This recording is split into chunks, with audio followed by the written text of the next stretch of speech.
Welcome to our Blue Bahamas, where we talk about the conservation of our marine environment that sustains our way of life.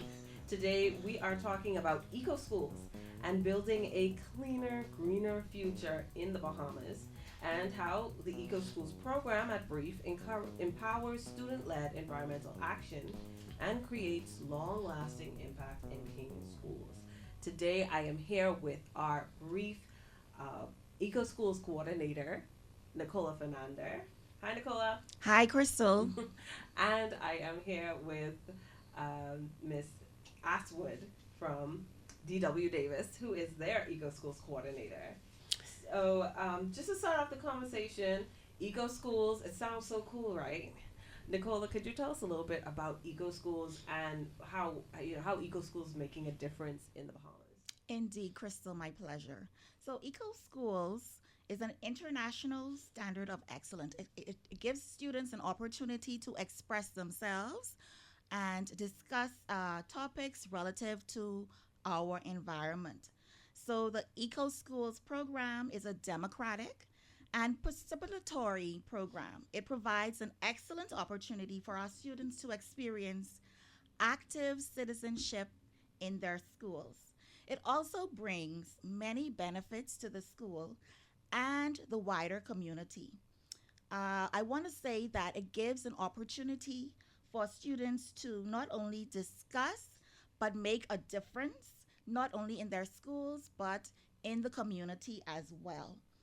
The impact is not only the environmental health of a school, but it also creates financial savings in terms of energy bills. You know, we always want to save. Water consumption, waste collection, and reduce waste and collecting materials in reference to recycling. So, students are again given an opportunity to make a difference in their communities. Um, I want to say also that right now we have 52 registered schools, registered eco schools, and that includes schools in New Providence as well as the Family Islands. Awesome. Which family islands are? If you could just list a few, if you don't have them. We have Grand Bahama. Grand Bahama is Go Grand doing Bahama. very well. Lucaya International, I don't want to start listing because I don't Yes, want to Mary forget Stars somebody. to see. I think I can Um, help you with that. Walter Parker is recently registered as well. Mary Star is doing awesome. Again, I don't want to Bishop get in. Michael Eldon. Freeport Gospel Chapel, Yes. shout out to them as well. They're doing great. We have schools in Abaco as well. Awesome, awesome. Every child counts. Again, putting me on the spot, Crystal, naming these schools. It's fine. No pressure. Yes. But we and Forest Heights, right? Yes, Yes. definitely Forest Heights. Yes, Forest Forest Heights Heights has yeah. been registered for a while. Can't forget Yeah, Forest they're Heights. one of the oldest. They're ones that veterans. we have. Yes. Yeah. So there's and then in the Luther as well, we have quite a bit, Yes, including yes. Harbor one of the Island. oldest again, Deep Creek Middle School. Yes, It's been, and Harbor Island Green Eco School for a as long well. time. Yeah. So it's really good. It's really good. It's empowering. The thing I like about eco schools is that what you said earlier, it's very empowering for students, right? It gives them the opportunity to actually learn about, see, and feel, right? Not just like outside of the textbook, right? It's their opportunity to actually step up and be the change that they want to see. And usually people don't think about children, taking the mantle so early, right? They say, oh, we don't want you to worry about this, just learn your lesson at school. But they don't realize how important it is to engage students from a very young age. And so, Ms. Aswood, I know you lead the Eco School at DW's Davis. Right. Tell us about your experience being, a registered Eco School with Brief, and I know you've done field trips as well with Brief. Tell us about those experiences and how those have impacted your students. All right.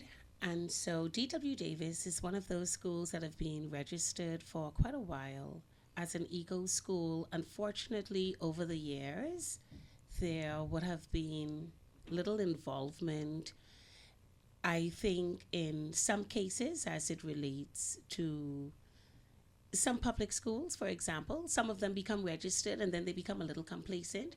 And so DW Davis is one of those schools that want to take the lead exactly in showing that we can do it.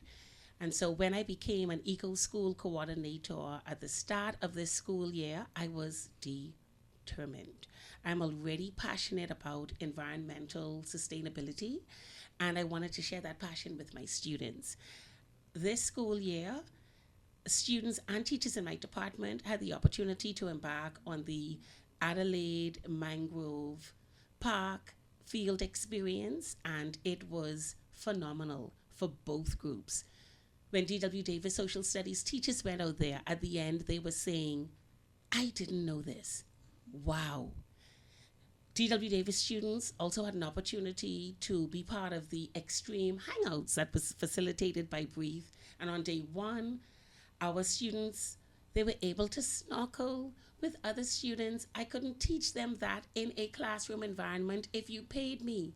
That's an experience they will remember until the end of time. And so I'm happy that Breathe provides such an opportunity for our students, our young reporters of the environment who are attached to the Eco School program to get out there and experience it. I have a lot of ninth graders who are transitioning into senior high school now at the end of the school year, and they're asking, Miss Astwood, what's going to happen if the school I'm going to doesn't have an eco school? And I simply say to them, don't worry, we're going to ensure that an eco school is started there. And so the children are very excited, and becoming exposed is important. Most recently, DW Davis Eco School would have also been part of a webinar that would have had young reporters of the environment from around the world, and to have had the opportunity to ask questions that were answered, to have had the opportunity to communicate with other environmentalists, young environmentalists around the world, that blowed their mind away. It really blew them away. And, I'm looking forward to what else we can do, and hopeful that this is something that can be adapted beyond the DW Davis and beyond the AF Adley, which is another school we've partnered with. They have also been registered for quite some time, but we work along with them. We work hand in hand on what we can do as two junior high schools in the Bahamas, just to set the pace and be the example for all other schools. Yeah, that's amazing. It's very well said. But I also want to pull into something that you said. You mentioned, there are some students, they had such, amazing, eye-opening, outdoor classroom learning experience with Brief. And some of them are even to the point where they're graduating from junior high and they're going to senior high, and they're concerned that, oh, my next school may not be an eco school. What do I do? So there's a little bit of panic, which is so inspiring that is something that students, we don't want them to worry, but at the same time, it's kind of, it's positive in the sense that students are so passionate about these issues until they are really willing to select schools or be biased to certain schools that are eco schools over schools that may not be eco schools. That speaks volume to the character of these students as well. They want to learn. They want to learn about the environment. They want to be engaged in eco schools. They want to continue snorkeling and doing mangrove field trips and learning about the environment. So that's just a completely beautiful testimony. Yes. Amen. Ms. Aswood. Going back to Nicola, for the students who are concerned about their schools not being eco schools is a student-led program, right? So what could students do who may be going into a new school and they want to find a way for their school to become an eco school if their school is not an eco school? First, Crystal, I want to touch on what you said in reference to registered eco schools. I want to say that what I found in us doing the assessments, some of these club members, their committees are very well prepared as it relates to passing on the baton getting other students prepared for those that are graduating, getting them ready to lead the Eco School program as they leave. I want to say that congratulations to all the students that the schools that we've assessed recently. You know who you are. The students are very engaged, very happy about what they're doing. It's not a forced program. Students have chosen to participate and take on initiatives that will make environmental difference. I want to say for schools who are interested in being registered, get on board. We are doing great things. It is not only a school initiative, it spills over into families and homes, and it spills over into our communities. We want to make sure that our communities, our marine resources, we're conserving, we're environmentally conscious, and we want to reserve what we have, our resources. So, Eco Schools is not just for the schools. I want to really stress that. It's not just for the students, but it's an initiative for students, our future. The children are our future. It's for them to have a platform to make a difference. They're like the starting point for us to make environmental differences in our communities. So I'm registered. You can contact me, Nicola at brief.org. And I can give you the information that you need in detail as to what it is you need to do to get your schools on board. We have seen great things. I mean, I have a lettuce, I won't say who it's from, gigantic, that came from one of the school's garden. I mean, these kids, these kids, these kids are doing great things. I have to apologize for rosemary that I got as well. I'm not doing so well with that, but they're teaching me as well. We really need to learn from these kids, take initiative to do and help in any way that we can. And I encourage businesses that are nearby these schools, because we encourage them to get in touch with businesses, get them on board with their projects, with what they're doing as well. Again, it's not only school, it's community as well. So Eco Schools is not just, it is a student-led program, but it is a program that will not only assist the school, but the community or Bahamas as well. Yeah. And so if a student, right, also, if a student says, so, hey, my school doesn't have an eco school, what would you recommend that they do to try to start up an eco school, eco club in their environmental club in their Okay. school? Well, first of all, Crystal, and this is very important, the administration needs to be on board. This is a student-led program, but it takes some time from teachers to take on the position as a coordinator. So you have to be, again, passionate about the program. The student, I would suggest you speak with your administrator, like I said, let them know that you're interested in making a difference. And joining or starting the program. I have to say shout out to Delon. He really took big steps in making sure that Aquinas got started, Yes. and are now recently a Green Flag school. They have done great things. Shout out to Aquinas for doing the hard work, because sometimes they stressed that they had challenges, but they made it happen. So again, the administration needs to be on board. Principals, allow your coordinators to just set up something. Sometimes the meetings are not only after school, but the meetings are at lunchtime as well. Yeah. So if you want to do this, you can make it happen. And again, at Brief, we're willing to help you to make this happen. We want all of our schools to not only be registered, but we want the international credit. We want the Green Flag Award for all of our schools. And I want to say right here that we want more government schools to be eco schools, not only registered, but Green Flag schools. We need to make that happen. We need to get our kids in the water as well. Snorkeling opportunities at Brief. We encourage our students, our schools, our eco schools, all of our schools to be involved in the snorkeling initiatives that we have. They are free.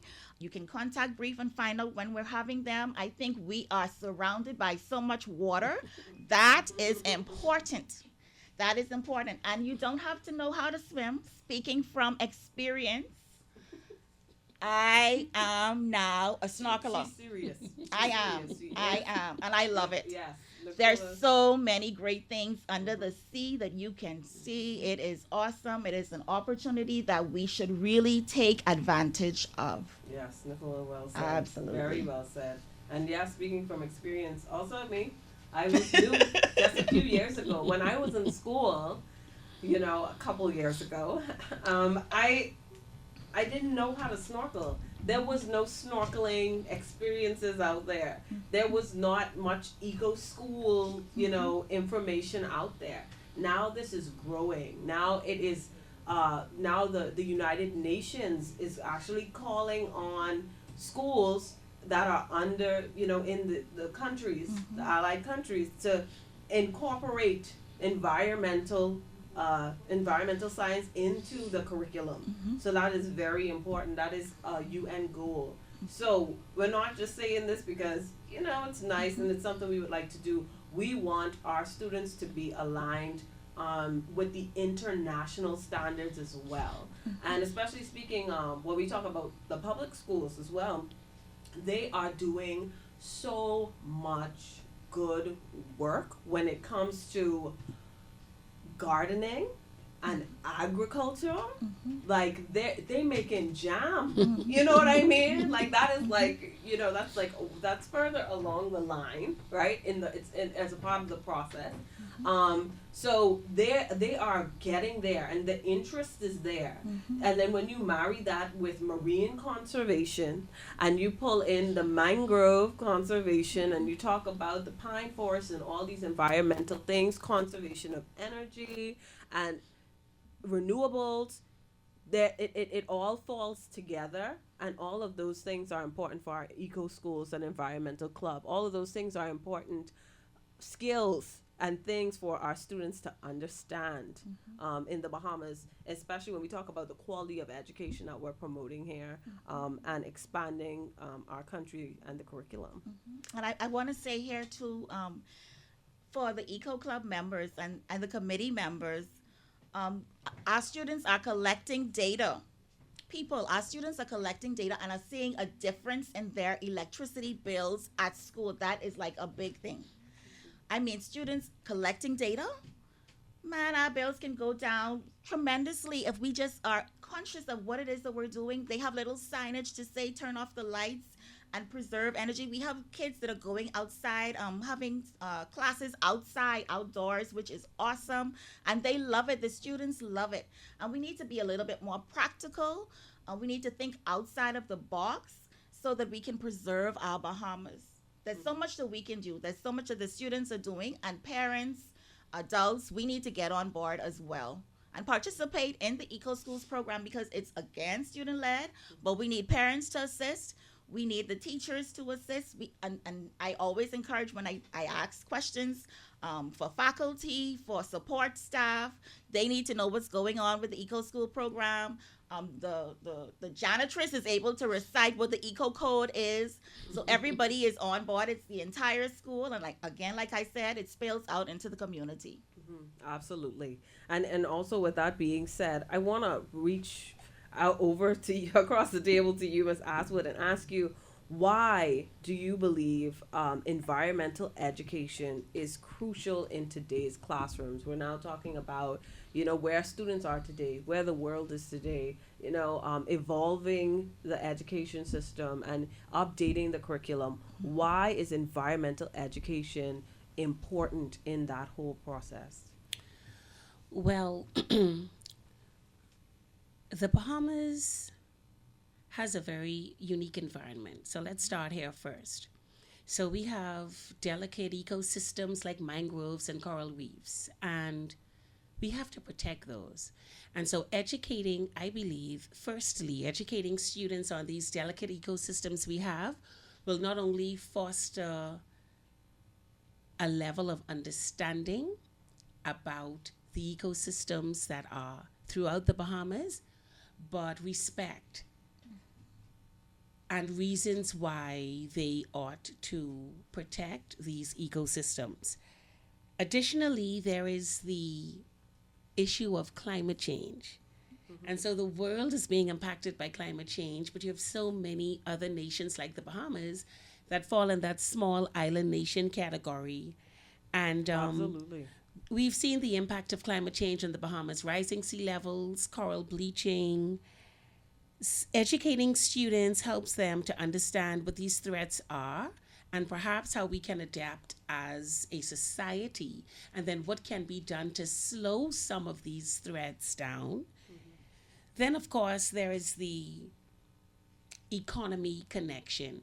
And so there are a lot of jobs that are kind of connected to the environment. For example, we have farmers, we have fishermen, and even people in the tourism industry, For sure. which all bring money into the economy. And when students are able to learn about sustainable practices, they certainly will be able to protect the resources, our national treasures that continue to fuel our economy.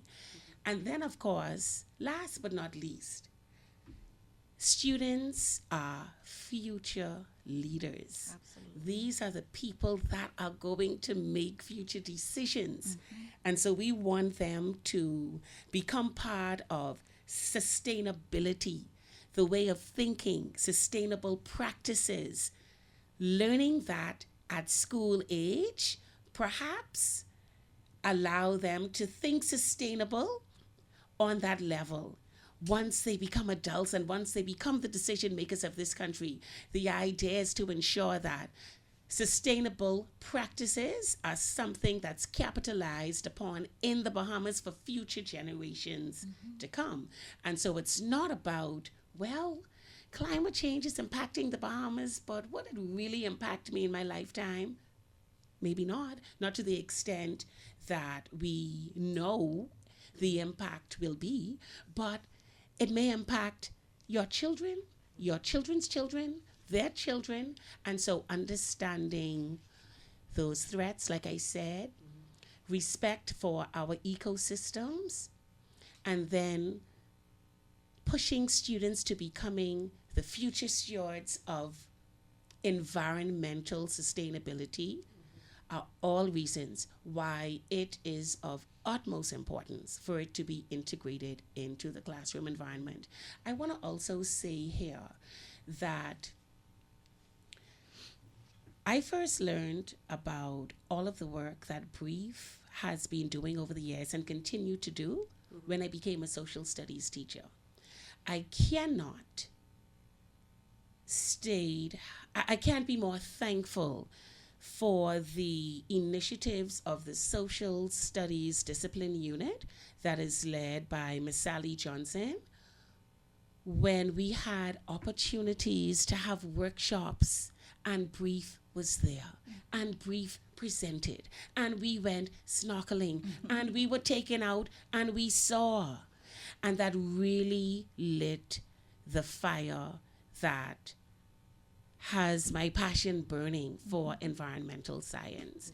And the discipline unit continues to support schools like D.W. Davis and A.F. Adley and to put fuel to the fire at schools that may not yet have an eco club. You know, I think a lot of schools, teachers, administrators, just school staff in general, may look at it as something that's too much work. Yeah. But like you would have indicated earlier, and like Miss Fernanda would have indicated earlier, it is student-led. The children, they want to do, they want to learn. Yes. You just have to be there to facilitate. Yes. And that is all I do at D.W. Davis with the young reporters of the environment. I facilitate and they take the lead. And you'd be amazed the amount of work that you can get students to do, the amount of initiatives that they may suggest, the drive that they have when you, the adults, say to them, I want you to suggest what we're going to do next. I want you to suggest how we can liaise with others. They really love it.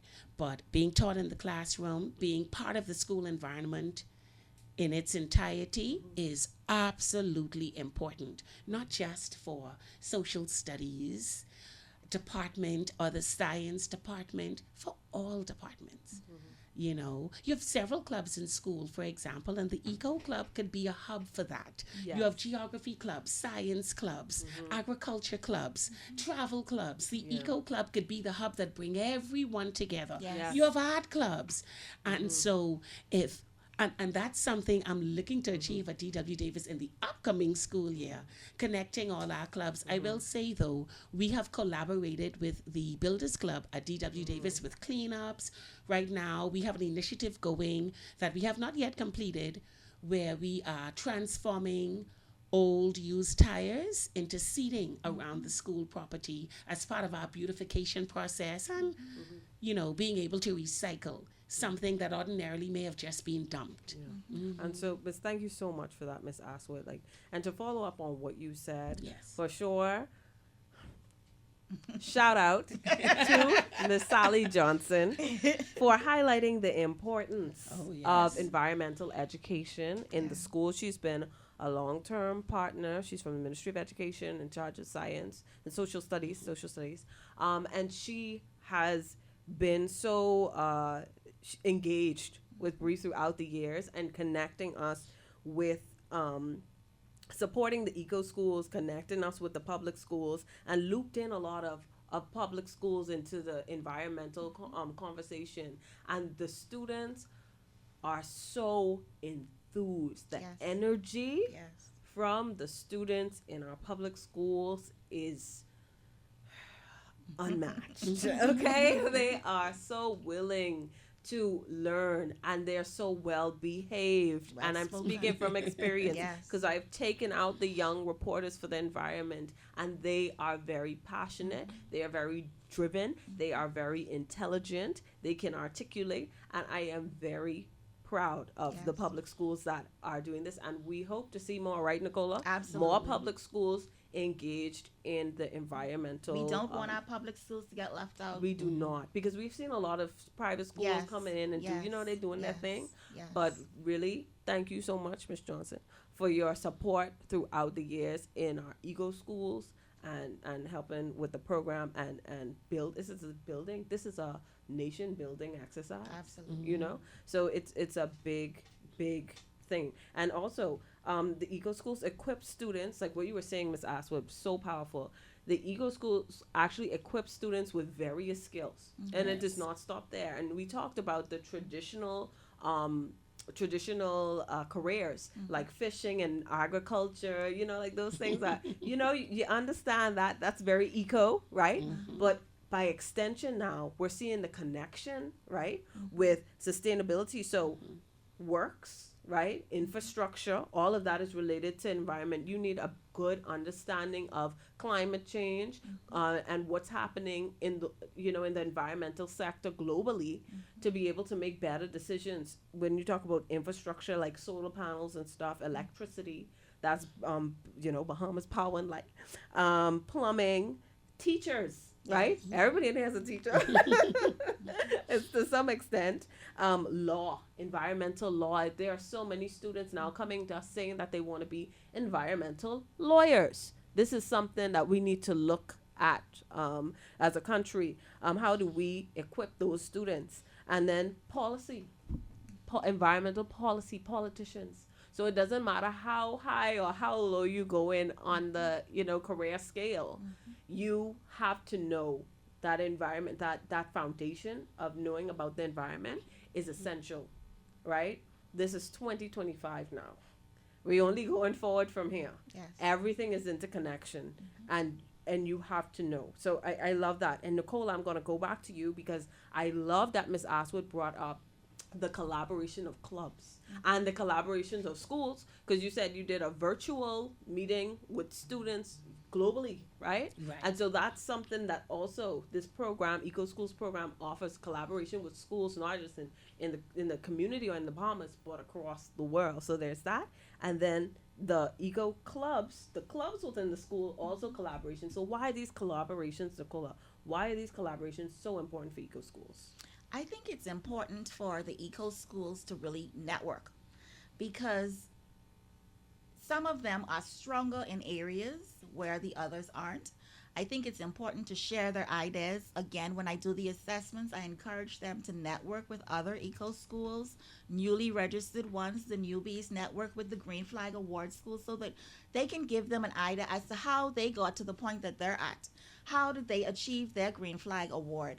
And I also want to say, Crystal, I know that Ms. Aswood mentioned how the students are leading and the challenges the teachers may have. I want to mention our teachers coordinators workshop. Mm-hmm. We don't just leave you out there alone to figure things out. Again, Brief is very supportive. So we have a teachers workshop every year. We encourage new coordinators as well as the veterans to attend. We provide resources. We provide opportunities to network. We provide opportunity to share your ideas. Again, to give you information as to how you can get to the next step. I know that we didn't mention the silver and bronze award, which are also important. So you register and then you can, you're eligible later for your silver award or your bronze award. And then by extension and later on, hopefully your Green Flag Award, which is what you really want to achieve. Yes, thank you so much for that, Nicola. We had a great conversation today. We are out of time, we didn't even feel it, right? That was such a wonderful conversation. I hope our audience out there, our listeners, you were inspired by that. And parents, talk to your the schools that your children are going to, teachers, get engaged, get your little clique of teachers together, talk to the principal. Students, talk to your teachers. Everybody, this is a collaborative effort, like what Nicola said. So thanks for listening to our Blue Bahamas, and make sure, get involved. Ask questions. Be a part of protecting our islands. Together we can create a greener, cleaner future for the Bahamas. So tune in next week. Same time, same place. And remember, every small action makes a big difference. Yes. You can follow us at Brief on social media at BREEF242. Thank you for listening.